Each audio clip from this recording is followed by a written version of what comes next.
Hello दोस्तों, मेरा नाम है यश। स्वागत है आपका मेरे चैनल द ट्रेलर में।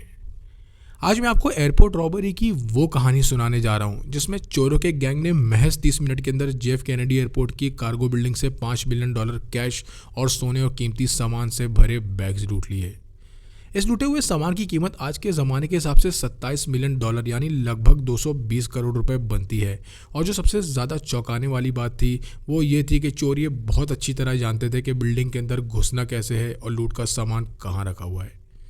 इस चोरी की तहकीकात लगभग पूरे 2 साल तक चली और इस चोरी के मास्टरमाइंड ने अपने गैंग के सभी मेंबरों को एक एक करके मौत के घाट उतार दिया। तो आखिर वो क्या वजह थी जो इस गैंग के सभी लोग एक एक करके मारे गए और आखिरकार इस चोरी से जुड़े आखिरी शख्स को गिरफ्तार करने में 2 साल क्यों लग गए, ये जानकर आपके रोंगटे खड़े हो जाएंगे। क्योंकि इस अद्भुत चोरी के बाद जिस तरह सभी मेंबर्स मारे गए वो बेहद दर्दनाक और डरा देने वाला था। कहानी शुरू होती सन 1978 में जब जेफ कैनेडी एयरपोर्ट पर लुफ्थांसा एयरलाइंस की कार्गो बिल्डिंग में सभी वर्कर्स अपने अपने काम में लगे हुए थे और कार्गो एक जगह से दूसरी जगह शिफ्ट किए जा रहे थे। इसी दौरान 6 चोर अचानक इस कार्गो बिल्डिंग में घुसते हैं और तूफान की तेज़ी से कई $मिलियन लूटते हैं और बिना कोई भी सुराग छोड़े वहां से फरार हो जाते हैं। इस पूरी चोरी के दौरान चोरों को बिल्डिंग के चप्पे चप्पे के बारे में मालूम था और तब तहकीकात करने आई पुलिस को ये शक होने लगता है कि हो ना इस चोरी में एयरपोर्ट का कोई ऑफिसर भी शामिल है। पुलिस अब ये मानकर चल रही थी कि इस ऑफिसर ने ही इन चोरों को बिल्डिंग की एंट्री एग्जिट और बिल्डिंग में आने वाले कैश के बारे में बताया होगा। और पुलिस का ये शक तब और भी पुख्ता हो गया जब उन्हें ये पता चला कि चोरी से एक रात पहले फ्रैंकफर्ट से $5 मिलियन कार्गो बिल्डिंग में भेजे गए थे। ये सारा कैश न्यूयॉर्क के मैनहट्टन बैंक भेजा जाना था और चूंकि ये बैंक से जुड़ा मामला था जिसके बाद ये केस FBI को सौंप दिया गया। FBI शुरुआत से ही एक ही थ्योरी पर काम कर रही थी और उनका मानना था कि इस चोरी के पीछे जेम्स जिमी उर्फ जेन बर्ग का हाथ है। जेम्स बर्ग का ताल्लुक न्यूयॉर्क की लकी क्राइम फैमिली से था और उसे इस क्राइम फैमिली का सबसे खतरनाक मेंबर इसीलिए कहा जाता था क्योंकि उसके लिए किसी को भी मौत के घाट उतारना एक आम बात थी। जेम्स बर्ग खतरनाक होने के साथ साथ काफ़ी चालाक भी था और यही वजह थी कि लकी क्राइम फैमिली के हर ऑपरेशन की प्लानिंग वही करता था। उसकी हमानियत का अंदाज़ा इसी बात से लगाया जा सकता है कि जिन लोगों को भी उसने मौत के घाट उतारा उनकी बॉडीज़ या तो कभी मिली ही नहीं और अगर मिली भी तो उसके कई हिस्से गायब थे। हालांकि जेम्स बर्ग इस चोरी के वक्त वहां मौजूद नहीं था मगर चोरी की प्लानिंग उसी ने की थी जिसमें चोर $5 मिलियन कैश और $18 मिलियन का कीमती सामान जेफ कैनेडी एयरपोर्ट से लूट ले गए, जिसके बाद ये चोरी इतनी मशहूर हुई कि लोग इसे लुफ्थांसा हाइस के नाम से जानने लगे। ये जेम्स बर्ग की पहली चोरी नहीं थी क्योंकि इससे पहले सन 1972 में वो 2 बार चोरी के इल्ज़ाम में जेल जा चुका था और साथ ही साथ उसे एक बार 6 साल की सज़ा भी सुनाई गई क्योंकि गैस्पर शियागो नाम के एक शख्स को उसने मार मार कर अधमरा कर दिया था, सिर्फ इसलिए क्योंकि वो उसके बॉस केसी रोसाडो से जुए में पैसे हार गया था और पैसे वापस नहीं दे रहा था। 6 साल की सज़ा काटने के बाद बाहर आते ही जेम्स ने इस पूरी चोरी की प्लानिंग शुरू कर दी थी और इस चोरी की प्लानिंग एक लाउंज में होती थी जिसका नाम था रॉबर्ट लाउंज, जिसे जेम्स बर्ग ही चलाता था। इस लाउंज में अंडरवर्ल्ड के ज़्यादातर क्रिमिनल्स का उठना बैठना होता था जहां वो अपनी पार्टी और प्लानिंग्स किया करते थे। और इस लाउंज में प्लानिंग करने की एक वजह ये भी थी कि ये लाउंज जेफ कैनेडी एयरपोर्ट से बहुत करीब था जिसकी वजह से एयरपोर्ट के लोगों का वहाँ काफ़ी आना जाना होता था। ये पूरी प्लानिंग एक खबर की वजह से हो रही थी और वो खबर ये थी कि लुफ्थांसा एयरलाइंस का एक प्लेन जेफ कैनेडी एयरपोर्ट के कार्गो टर्मिनल में $5 मिलियन कैश लेकर आ रहा है, जहां से ये सारा कैश और बहुत सारा कीमती सामान न्यूयॉर्क के मैनहट्टन बैंक जाने वाला है। यह खबर जेम्स बर्ग के खास आदमी हेनरी हिल को मार्टिन क्रगमैन नाम के एक शख्स से मिली थी और मार्टिन क्रगमैन को लिवाइस वर्नर से। लिवाइस वर्नर वो शख्स था जो लुफ्थांसा एयरलाइंस की कार्गो बिल्डिंग में काम करता था और पहले भी वहां से $22,000 चुरा चुका था, मगर चूंकि उसके खिलाफ कभी कोई पुख्ता सबूत नहीं मिला इसलिए उसे वहां से कभी निकाला नहीं गया। बहरहाल अपने खास आदमी हेनरी से खबर मिलते ही जेम्स बर्ग इस चोरी की प्लानिंग में लग जाता है और लकी क्राइम फैमिली से अपने कनेक्शंस का इस्तेमाल करके हथियार और लोगों का इंतज़ाम करने लगता है जिनकी मदद से वो इस चोरी को अंजाम दे सके। हालांकि कार्गो बिल्डिंग में ये कैश थोड़ी देर के लिए ही आता था मगर एक बार कैश पिकअप वैन वहाँ से निकल जाने के बाद जो भी कैश इस कार्गो बिल्डिंग में आता उसे अगले दिन तक के लिए वहीं रख लिया जाता। ये सारा कैश करेंसी एक्सचेंज के लिए आता था और इसीलिए इसमें ज़्यादातर छोटे नोट्स होते थे जिसकी वजह से कंसाइनमेंट बड़ा हो जाता था और इसीलिए इसकी खबर आसानी से फैल गई। अब जेम्स बर्ग अपनी गैंग के 2 लोग रॉबर्ट फ्रैंकी मैकमहान और जो बुद्धा मैंड्रिक्स को उसी लिवाइस वर्नर से मिलने के लिए भेजता है जो लुफ्थांसा कार्गो बिल्डिंग में काम करता था और इसके पीछे की वजह थी कि वो कार्गो बिल्डिंग के बारे में ज़्यादा से ज़्यादा इन्फॉर्मेशन उससे निकाल सके। लिवाइस वर्नर उन्हें बिल्डिंग से जुड़ी हर छोटी से छोटी इन्फॉर्मेशन देता है कि वहाँ ड्यूटी पर कितने गार्ड्स मौजूद होते हैं, कितने शिपमेंट्स आते हैं और कितने बजे आते हैं, और वो कौन सा वक्त होता है जब कार्गो बिल्डिंग की सिक्योरिटी सबसे ज़्यादा कमज़ोर होती है। ये इन्फॉर्मेशन मिलने के बाद अब बर्क अपनी गैंग तैयार करना शुरू करता है, जिसमें वो उन्हीं लोगों को शामिल कर रहा था जिनमें इस चोरी को अंजाम देने के लिए कोई ना कोई हुनर हो।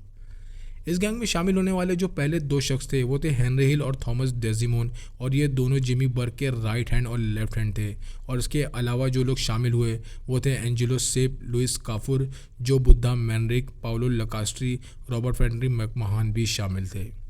बर्क ने अपने बेटे फ्रैंक को भी अपने साथ शामिल कर लिया था, जिसका काम था कि बिल्डिंग के बाहर वैन लेकर उनका इंतज़ार करे ताकि चोरी के बाद वो लोग उसमें बैठकर फरार हो सकें। गैंग में जो आखिरी मेंबर शामिल हुआ उसका नाम था पार्नेल एडवर्ड, जिसे चोरी के बाद वैन को डिस्पोज करने का काम दिया गया था। और जो भी मेंबर इस गैंग में शामिल हुए, हर मेंबर को 20 से $50,000 के बीच मिल रहे थे जेम्स बर्क का साथ देने के लिए।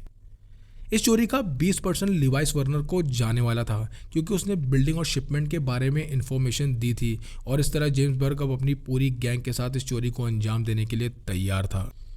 अपनी प्लानिंग की शुरुआत करते हुए 6 लोग 11 दिसंबर की रात 3 बजे एक ब्लैक वैन में सवार होते हैं और एयरपोर्ट की तरफ निकल जाते हैं। उन सब ने काले कपड़े पहने हुए थे, उनके हाथों में ग्लव्स थे और चेहरे पूरी तरह मास्क से ढके हुए थे। और वहां पहुंचने के बाद बोल्ट कटर की मदद से वो वहां के लॉक तोड़ते हैं और बिल्डिंग के अंदर घुस जाते हैं। क्योंकि उन्हें बिल्डिंग के चप्पे चप्पे के बारे में पहले से ही पता था, इसीलिए वो वहाँ के सभी अलार्म्स को डिसेबल कर देते हैं और साथ ही साथ अपने 2 साथियों को वैन के साथ बाहर खड़ा कर देते हैं, ताकि कोई भी खतरा महसूस होने पर वो उन्हें चौकन्ना ना कर सकें। उस कार्गो बिल्डिंग में काम करने वालों को रात 3 बजे मील ब्रेक मिलता था, जिसमें वो कुछ खाना पीना कर सकते थे, और इसीलिए चोरों का भी यही अंदाज़ा था कि सभी लोग इस वक्त लंच रूम में होंगे। अंदर घुसने के बाद चोरों को सबसे पहले जो शख्स मिला उसका नाम था जॉन मरी, जिसके बाद वो लोग उसे बंदी बना लेते हैं और फिर यही जॉन मरी उन सभी को लंच रूम तक लेकर जाता है।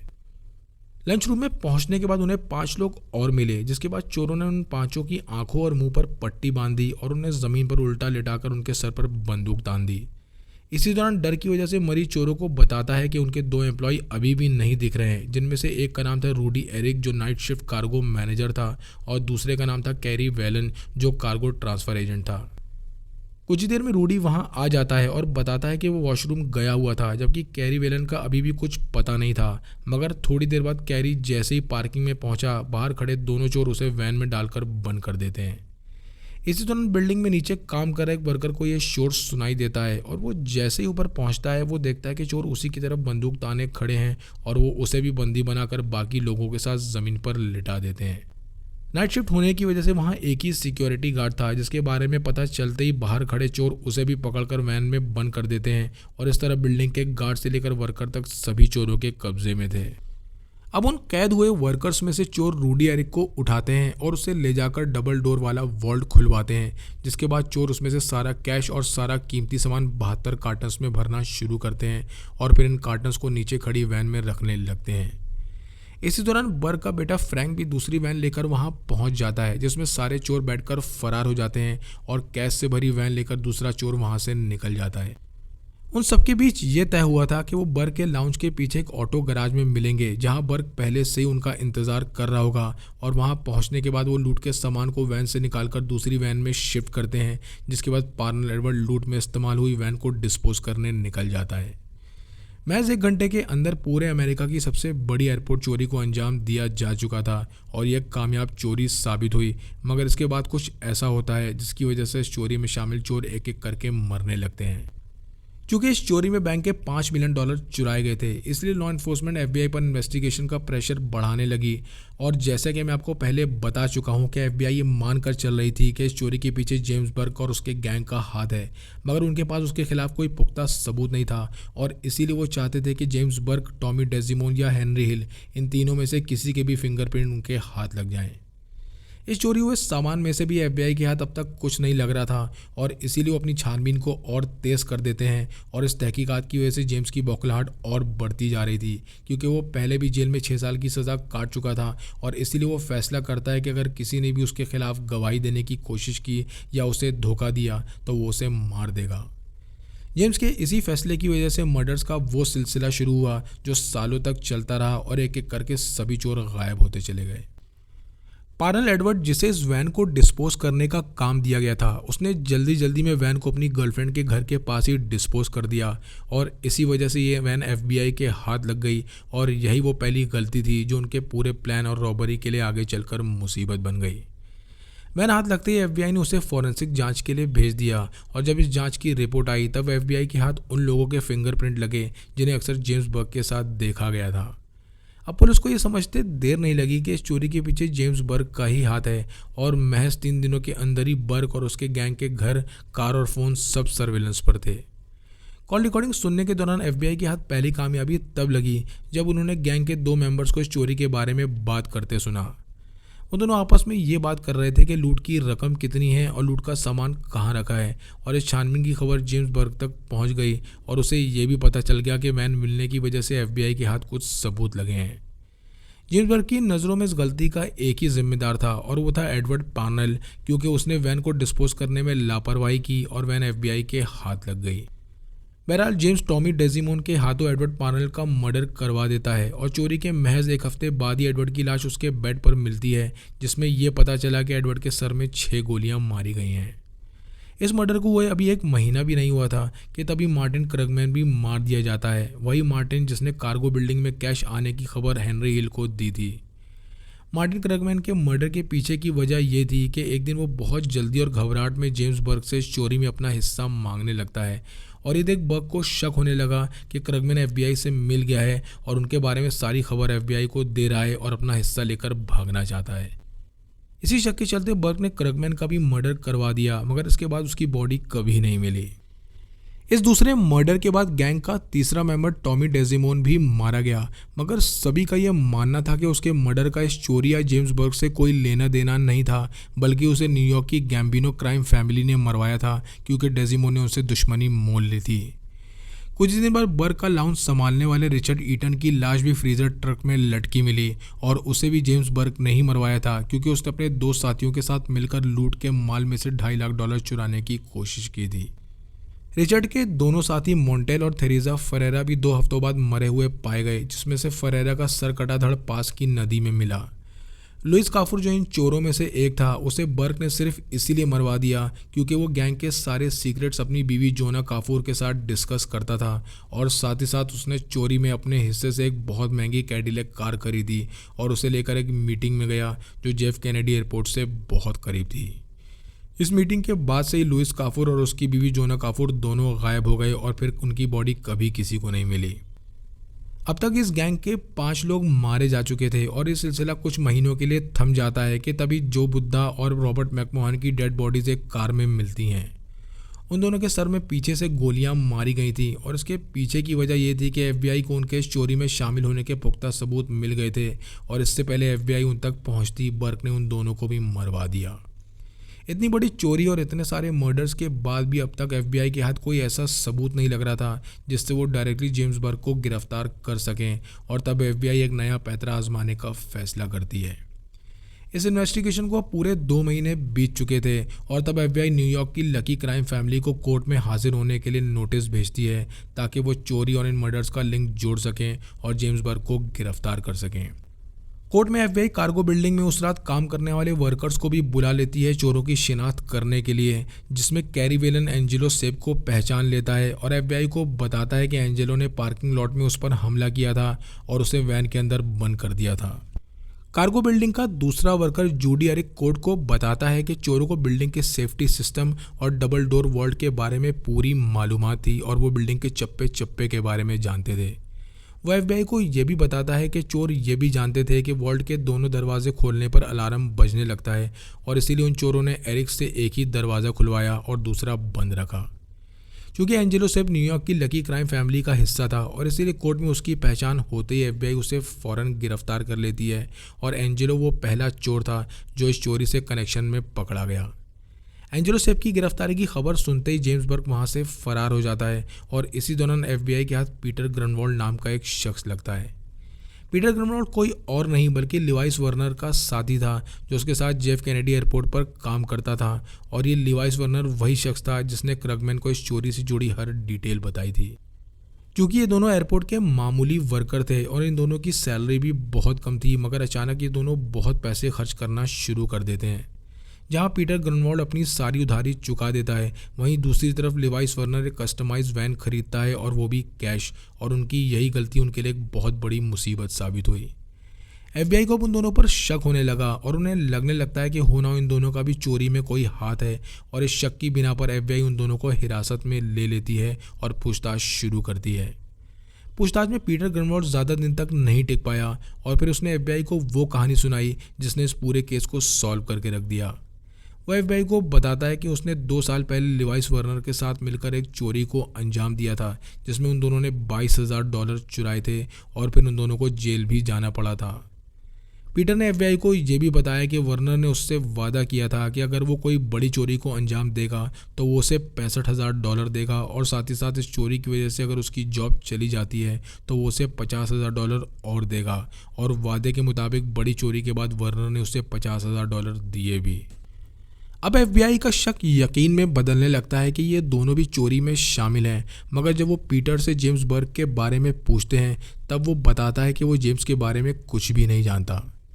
इधर लिवाइस वर्नर भी जेम्स बर्ग और उसके गैंग के बारे में कुछ भी बताने से मना कर देता है, मगर एफबीआई उस पर एयरपोर्ट की खुफिया जानकारी चोरों को देने और चोरी में उनकी मदद करने के चार्जेस लगाते हुए उस पर केस दर्ज कर लेती है, जिसके बाद उसे 15 साल की सज़ा सुनाई जाती है और $25,000 का जुर्माना भी लगाया जाता है।